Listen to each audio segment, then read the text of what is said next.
Story 1. Reykjavik, Iceland. January 3rd, 1998.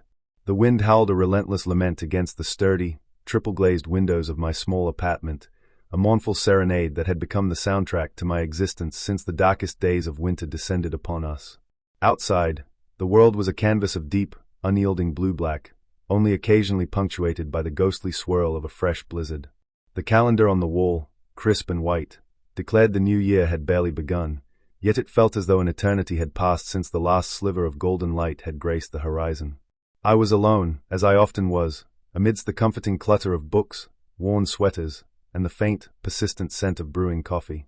My only constant companion, besides the ceaseless wind, was the old, cream-colored radio perched precariously on a stack of journals beside my armchair.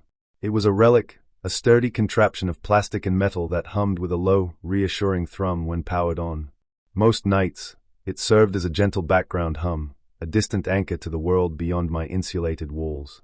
Classical music often filled the air, or the low murmur of late-night talk shows in Icelandic, their words a soothing rhythm even when their meaning eluded my tired mind. Tonight, however, the airwaves felt different. The evening began uneventfully. A cup of herbal tea steamed beside me, warming my fingers as I lost myself in the pages of an old saga. The radio, tuned to a local classical station, played a familiar cello concerto, its notes weaving through the quiet apartment, a melancholy comfort. But then, a subtle shift occurred. A barely perceptible crackle, a whisper of static, invaded the melody. I shifted, frowning, and reached for the dial, assuming the weather was interfering with the signal. The snowstorms often played havoc with reception. I turned the tuning knob, nudging the needle slightly, searching for a clearer frequency. The cello faded, replaced by a wash of white noise, then a brief burst of a pop song before I moved past it.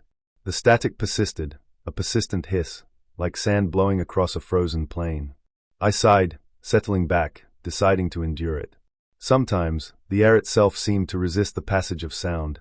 Hours drifted by, marked only by the dwindling heat of my tea and the turning pages of my book.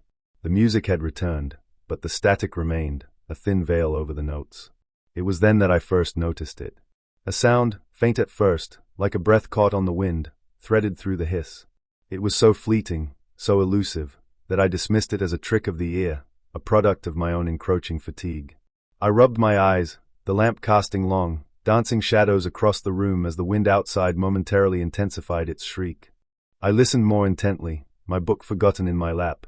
The static was a living thing now, pulsing, breathing, and within it, that faint sound again. Not music, not a human voice, not clearly. It was a low, resonant hum, almost like a distant vibration, yet it seemed to have a distinct, unnatural quality.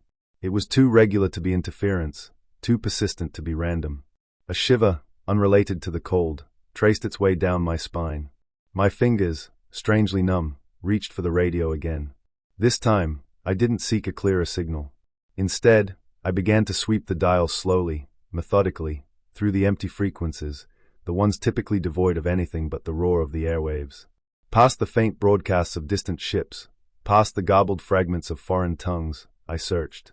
The strange hum intensified slightly as I moved the dial, becoming clearer, sharper. It was there, on a frequency that should have been utterly silent. Then, a whisper. It was so soft, so ethereal, that it could have been my imagination. A rustle of sound, like dry leaves skittering across ice. But there was something in it, an inflection, a suggestion of form. My breath hitched. My heart, which moments before had been beating with a slow, contented rhythm, now thumped a rapid tattoo against my ribs. I held my breath, leaning closer to the radio, my ear almost touching the speaker grill. The air in the room seemed to grow heavier, colder, despite the warmth radiating from the small electric heater in the corner. The hum, the whisper, they were clearer now, undeniably present. It was not words, not yet, but it was a sound that resonated with a profound, unsettling loneliness. Like a single, drawn-out sigh from an immense, forgotten place. The hours stretched, each minute a taut string of anticipation. I dared not move, dared not break the delicate connection to this impossible sound.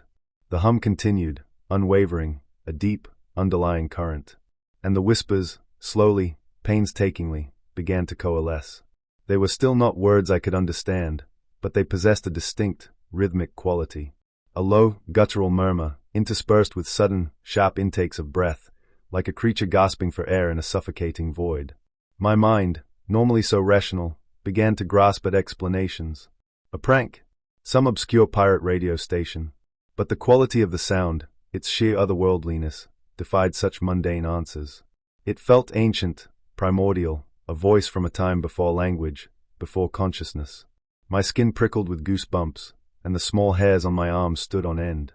As the pre-dawn hours bled from the sky, a faint, almost imperceptible gray light began to filter through the windows, painting the world in shades of ash and bruised purple.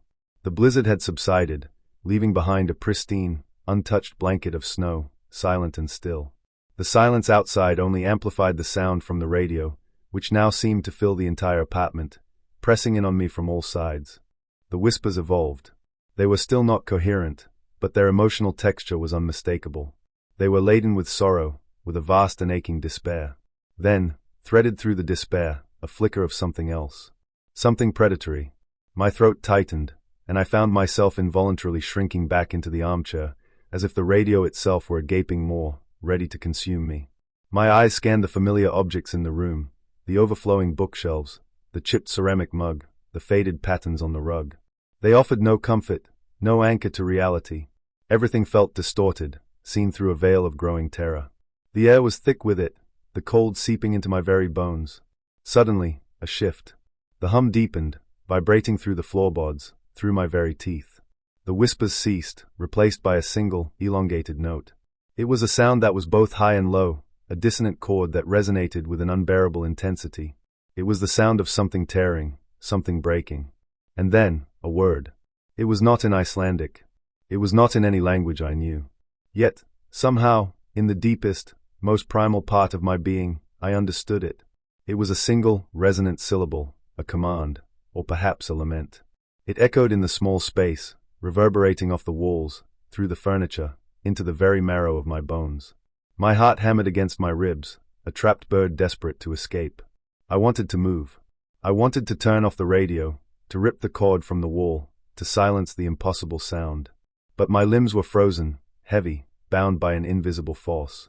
My gaze remained fixed on the cream-colored box, its dial glowing faintly in the dim light, the impossible voice emanating from its speaker. The single word repeated, slower this time, each syllable drawn out, elongated, like a dying breath. It carried with it the weight of eons, the despair of countless lost souls. My mind reeled, struggling to comprehend, to categorize, to rationalize. But there was no rational explanation for this. This was something beyond the veil, something that had found a crack in the world and was seeping through. Then, a visual distortion. The faint gray light from the window seemed to waver, to shimmer, as if seen through rising heat. The edges of objects in the room blurred, their forms becoming fluid, indistinct. The air itself seemed to vibrate, carrying with it a faint, metallic tang. It was the scent of ozone, of something burning, yet there was no fire. The voice, no longer just a whisper or a hum, now filled the room with a palpable presence. It wasn't loud, not exactly. It was more like an internal resonance, a sound that bypassed my ears and reverberated directly within my skull. It spoke of things ancient and terrible, of depths unimaginable, of a loneliness so profound it could swallow stars. I squeezed my eyes shut, desperate to escape, to sever the connection. But the voice persisted, stronger now, clearer. It knew my name. Not my given name, but a name known only to the deepest, most hidden parts of my subconscious, a collection of fears and vulnerabilities woven into a single, resonant identity. The recognition was a cold, sharp blade, piercing through the last vestiges of my sanity. My body trembled uncontrollably, a violent tremor that shook the armchair. My breath came in ragged gasps, each one a desperate plea for escape. The voice was no longer speaking to me, it was speaking through me, inhabiting my thoughts, twisting my perceptions. The walls of the apartment seemed to press inward, the ceiling to lower, the air to grow thin. When I finally managed to pry my eyes open, the room was bathed in an eerie, pulsating glow, a faint, sickly green light that emanated from the radio. The hum was a roar now, an overwhelming symphony of dread. And in the shifting, wavering light, I saw it.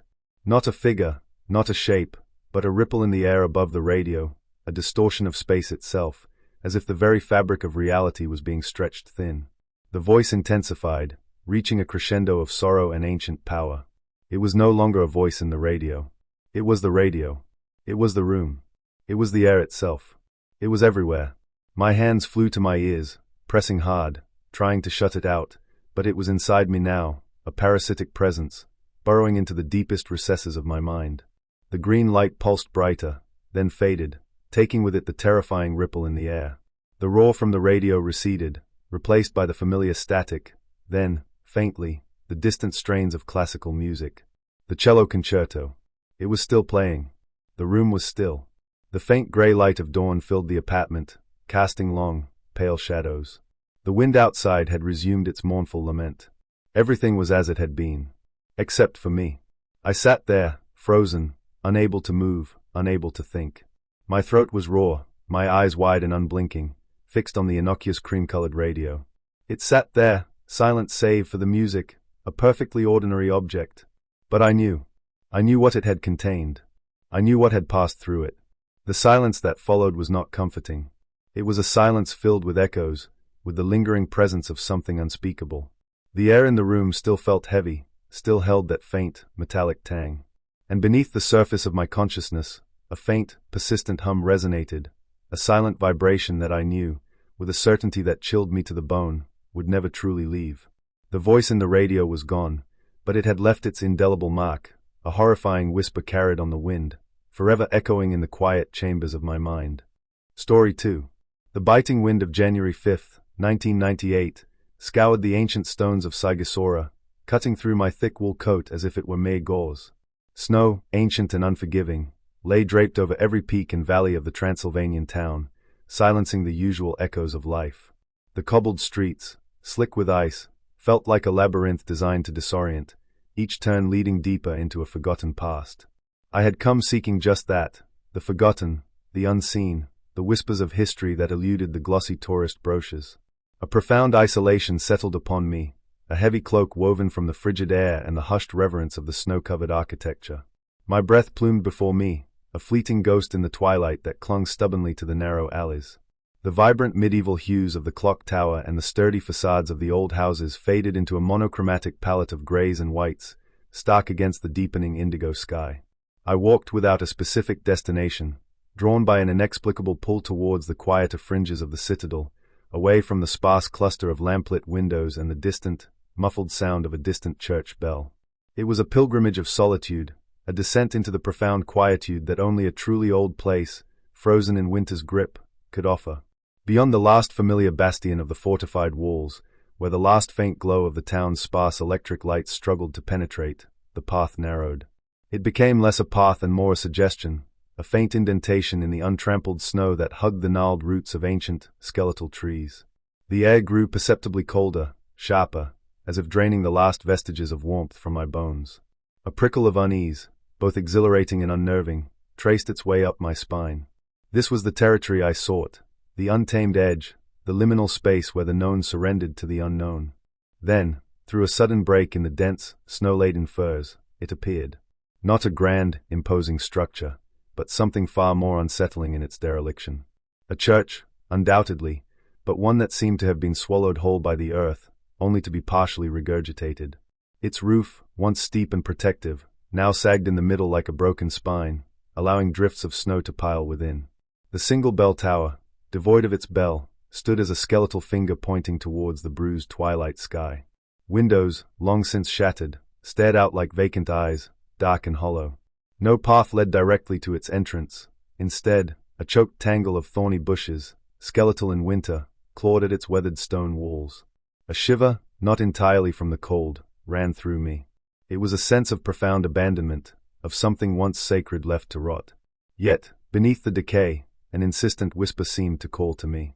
Curiosity, morbid and irresistible, compelled my feet forward, breaking the untouched crust of snow with each deliberate step. The snow here was deeper, undisturbed by human presence for what felt like decades. The only sounds were the crunch of my boots, the whisper of the wind through the dead branches, and the frantic thump of my own heart. Reaching the ornate, yet terribly decayed, wooden doors, I ran a gloved hand over the flaking paint and splintered carvings. They were heavy, swollen with damp and age, but not locked. The iron handle, rusted to the point of fusion with the wood, groaned in protest as I pushed. With a guttural shriek of tortured timber and protesting hinges, one of the massive doors reluctantly gave way, revealing an expanse of deeper darkness within. A wave of stagnant, icy air, thick with the scent of damp earth, mildew, and something indefinably ancient, washed over me. It was the smell of forgotten prayers and lingering decay. I stepped across the threshold, my boots sinking into a thick carpet of dust and fallen plaster. The dim light filtering through the gaping wounds of the windows did little to pierce the gloom. The interior was a cavern of shadows, stretching upwards to the collapsing roof timbers, where patches of pristine snow glowed eerily like misplaced constellations. Pews, once neatly aligned, lay overturned or splintered, their wood rotting. A profound silence enveloped me, broken only by the sporadic drip of melting snow from above and the distant, almost imperceptible sigh of the wind insinuating itself through broken panes. My small flashlight, its beam a meager spear against the overwhelming darkness, cut through the gloom, illuminating swirling motes of dust that danced in its pale glow. I moved slowly, cautiously, each step sending a faint echo through the desolate space. The air was colder here, a profound, bone-aching chill that seemed to emanate from the very stones of the church.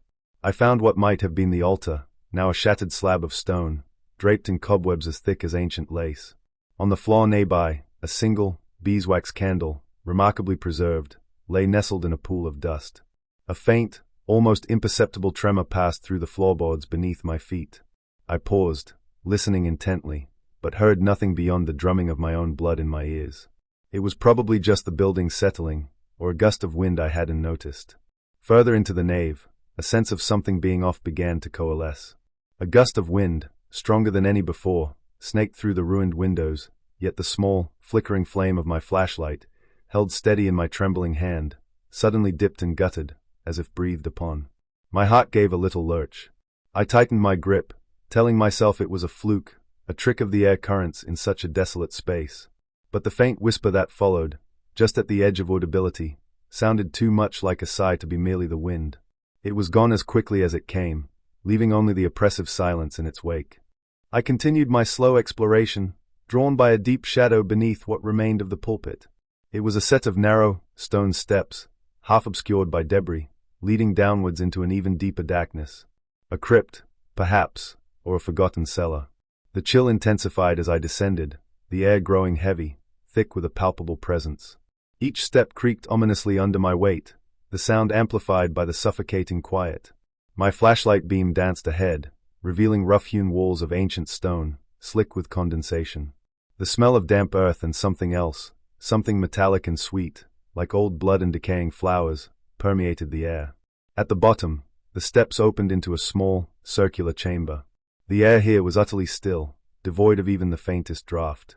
My flashlight swung around, illuminating niches carved into the walls, empty now, but clearly designed for sarcophagi. In the center of the room, a single, rusted iron casket lay open, its lid askew. It was completely empty. A trickle of sweat ran down my temple, despite the intense cold. There was no rational reason for this rising tide of dread. It was just an old, empty crypt. Yet, the atmosphere pressed in, suffocating, as if the very air itself was holding its breath. Then, a flicker, not of my flashlight, but a shadow, impossibly deep, detached from any source, moving across the far wall of the crypt. It was fleeting, gone before I could properly focus, leaving behind only the stark stone. I spun around, my breath catching in my throat, my flashlight beam cutting a desperate arc through the darkness. Nothing. Only the cold, unforgiving stone. My mind scrambled for an explanation, a trick of the light, fatigue, my imagination playing cruel games in this isolated place. But the sensation of being intensely, malevolently watched grew stronger, a burning focus on the back of my neck. A low, scraping sound echoed from somewhere above, a sound like heavy furniture being dragged across rough floorboards. My blood ran cold. I was alone in this place. There was no one. The sound continued, slow and deliberate, moving from the main church nave towards the area above the crypt. It was too regular, too heavy, to be an animal or a settling beam. Panic, cold and sharp, began to prick at the edges of my rational mind. I started to ascend the stairs, my movements stiff and uncertain. My heart hammered against my ribs, a desperate drumbeat in the tomb-like silence. As I reached the top step, a deafening creak split the air. The heavy wooden door, through which I had entered, slowly, agonizingly, began to swing shut. My hand, clammy with fear, flew to my mouth to stifle a cry. The sound of wood groaning on wood, of old hinges protesting, filled the vast space. It wasn't a quick, wind-blown slam. It was a deliberate, drawn-out closure, sealing me within the forgotten church. Darkness deepened with the sealing of the door, plunging the nave into near-total blackness, save for the weak beam of my flashlight. The air grew heavy, thick with an unseen presence. It was no longer a chill, but a tangible cold that pierced me to the bone, a freezing embrace. I could hear something now, faint and indistinct, a shuffling, dragging sound that seemed to emanate from the far end of the church, near the ruined altar. It was slow, hesitant, then slightly faster, approaching. My legs, heavy with terror, refused to move. My breath hitched in my throat, making it impossible to scream. The beam of my flashlight, shaking violently in my grasp, trembled across the ruined pews, revealing nothing but splintered wood and drifts of dust. But the sound, the dragging, shuffling sound, was undeniably closer.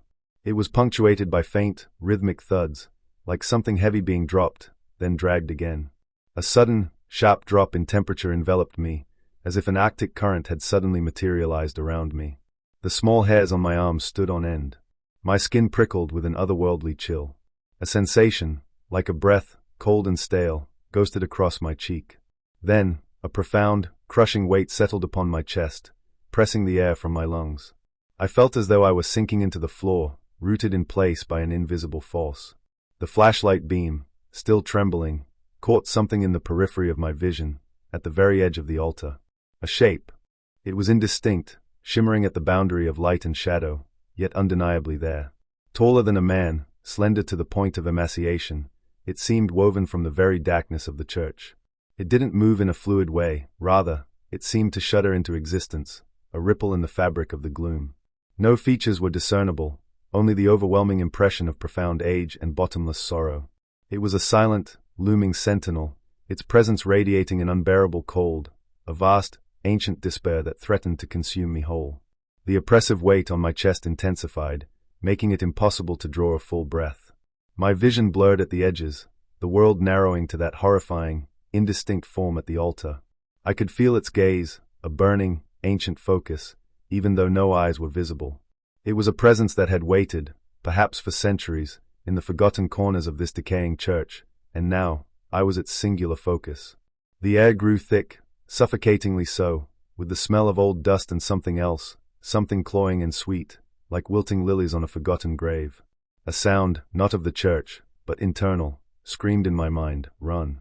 The thought was a desperate, primal command, cutting through the paralysis of fear. With a surge of adrenaline, a sudden, desperate surge of pure, unadulterated terror, the crushing weight lifted, albeit momentarily. My legs, still trembling, found their strength. I turned, stumbling over an overturned pew, my flashlight beam wildly swinging. The sound of dragging, shuffling footsteps, now much louder, seemed to fill the entire church, coming from directly behind me. I bolted. My feet pounded against the dusty floorboards, sending up clouds of ancient grime. The shriek of the door, as I wrenched it open with a desperate heave, seemed to tear the silence apart. The blast of freezing, but clean, outside air hit my face like a reprieve. I didn't look back. I didn't dare. The terrifying impression of that silent, sorrowful presence, still watching, still following, propelled me forward. Out into the snow-laden twilight, I ran blindly, slipping and stumbling on the icy path, not caring about direction, only escape. The thorny bushes clawed at my coat, but I felt nothing, driven by the absolute terror of what I had left behind. The wind, once so chilling, now felt like a desperate ally, rushing past my ears, trying to outpace the horror that clawed at my memory. The faint, distant glow of Saigisora's lights, once dismissed, now seemed like a beacon of salvation. I ran until my lungs burned, until my legs screamed in protest, until the last vestiges of the forgotten church were lost behind the twisted branches of the firs. I didn't stop until I burst back into the relative warmth and familiarity of the citadel's outer streets, collapsing against a cold stone wall, gasping for air. The cold of the night was nothing compared to the profound, spiritual chill that had permeated my very being. The next morning, the winter sun, weak but insistent, painted the ancient town in hues of pale gold and blue. Saigisora was once again a charming, historical marvel. But for me, it was forever altered. The cold had seeped into my bones, not merely the physical cold of a January night, but a deeper, more pervasive chill that had come from within those crumbling walls. The silence of the forgotten church still echoed in my ears, not the absence of sound, but the profound, resonant silence of a lingering, ancient despair.